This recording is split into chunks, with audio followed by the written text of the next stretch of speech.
একশরণ ধর্মর প্রকৃত তত্ত্ব। এটি আধ্যাত্মিক বিশ্লেষণ। হরে কৃষ্ণ।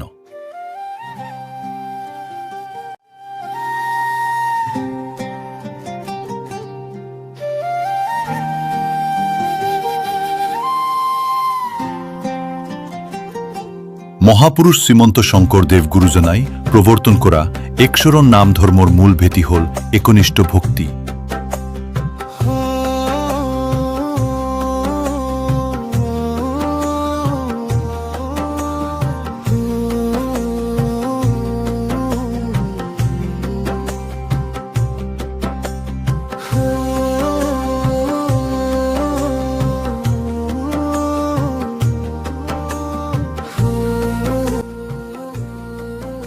গুরুজনাই স্বয়ং রচনা করা শ্রীমদ্ ভাগবতর দ্বিতীয় স্কন্ধত একনিষ্ঠ ভক্তির যে কঠোর নির্দেশনা দিছে তার অন্তরালত এক গভীর আত্মজ্ঞান আর চরিত্র গঠনের ব্যবহারিক শিক্ষা নিহিত হইয়াছে। আমি যাক আক্ষরিক অর্থত বুঝো তার প্রকৃত আধ্যাত্মিক অর্থ বহু বেশি গভীর। আহক সেই ভক্তির অব্যবিচারী রূপটু বুঝিবলৈ চেষ্টা করু। গুরুজনার সেই বিখ্যাত পদফাকি হল অন্য দেবীদেব নকরিবা সেও, গৃহে নপশিবা তার। মূর্তিকু নচাইবা, প্রসাদও নখাইবা, ভক্তি হইবে বেবিচার। মহাপুরুষ শ্রীমন্ত শঙ্করদেব গুরুজনার দ্বারা রচিত শ্রীমদ্ ভাগবতর দ্বিতীয় স্কন্ধ। এই বাণীটোর প্রকৃত আধ্যাত্মিক অর্থসমূহ আমার জীবনত প্রয়োগ করা উচিত। অন্য দেবীদেব নকরিবা হেও। ইয়ার অর্থ অপদেবতা বর্জন। ইয়াত অন্য দেবীদেব মানে কেৱল বহিৰ্জগতৰ মূৰ্তি বা দেৱতা নহয়।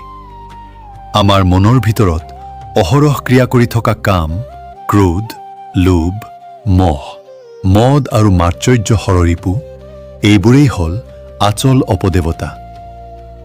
যেতিয়াই আমি এই বেয়া প্ৰবৃত্তিবিলাকৰ বশ হৈ কাম কৰোঁ তাৰ অৰ্থ হ'ল আমি ঈশ্বৰক এৰি সেই অপদেৱতাক সেৱা কৰিছোঁ।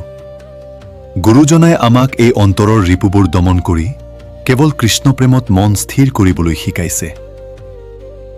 গৃহে নপচিবা তাৰ ইয়াৰ অৰ্থ কুসংগ বৰ্জন। গৃহ মানে কেৱল আন দেৱতাৰ মন্দিৰ নহয়। ইয়াৰ আধ্যাত্মিক অৰ্থ হ'ল কুসংগ বা বেয়া পৰিৱেশ। যি ঠাইলৈ গ'লে বা যি মানুহৰ লগত থাকিলে আমাৰ মনটো হৰিনামৰ পৰা আঁতৰি আহে, আমাৰ বিবেক নষ্ট হয় আৰু আমি বেয়া পথলৈ ধাবিত হওঁ, তেনে স্থান বা সংগ সম্পূৰ্ণৰূপে বৰ্জনীয়। মূৰ্তিকো নচাইবা ইয়াৰ অৰ্থ কুদৃষ্টি বৰ্জন। মূৰ্তি নাচাবা মানে চকু মুদি থকাটো নহয়। ইয়াৰ অৰ্থ হ'ল কুদৃষ্টি বৰ্জন। যিবোৰ দৃশ্য, ছবি বা বস্তু চালে আমাৰ মনটো অপবিত্ৰ হয়, কামভাৱ বা ভোগৰ লালসা জাগ্ৰত হয়, তেনে বেয়া দৃশ্যৰ পৰা চকু আঁতৰাই ৰখা। যি চালে আমাৰ আধ্যাত্মিক চিন্তা নষ্ট হয় সেইবোৰেই হ'ল বৰ্জনীয় মূৰ্তি। প্ৰসাদো নখাইবা তাৰ ইয়াৰ অৰ্থ কুদ্ৰব্য বৰ্জন। ইয়াত প্ৰসাদ মানে সেইবোৰ ভোগৰ বস্তুক বুজোৱা হৈছে যিয়ে আমাৰ চেতনাক অন্ধ কৰে আৰু হিতাহিতক জ্ঞান হেৰুৱাই পেলায়। মদ, ভাং, জুৱা বা যিকোনো নিচাজাতীয় দ্ৰব্য তথা তামসিক আহাৰেই হ'ল সেই নিষিদ্ধ প্ৰসাদ। এইবোৰ গ্ৰহণ কৰিলে মানুহৰ আত্মিক শক্তি নাশ হয় আৰু ভক্তিৰ পথৰ পৰা বিচ্যুত হয়। ভক্তি হইবে বেভিচাৰ। অব্যভিচাৰী ভক্তি মানেই হ'ল পতিব্ৰতা নাৰীৰ দৰে একমাত্ৰ লক্ষ্যত কৃষ্ণচৰণত স্থিৰ থকা।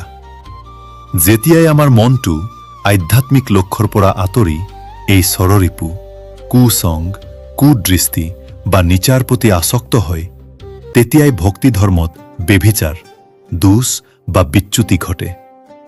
য'ত কোনো জাগতিক স্বাৰ্থ নাই, কোনো কামনা নাই, কেৱল ভগৱানৰ চৰণত নিজক নিঃশৰ্তভাৱে বিলীন কৰি দিয়া আৰু অন্তৰৰ সকলো বেয়া গুণক পৰাজিত কৰাই হ'ল একশৰণ ধৰ্মৰ প্ৰকৃত তত্ত্ব। এই মহান ভাৱেৰে আমি সকলোৱে নিজৰ জীৱনটোক পবিত্ৰ কৰিবলৈ চেষ্টা কৰোঁ। আহক।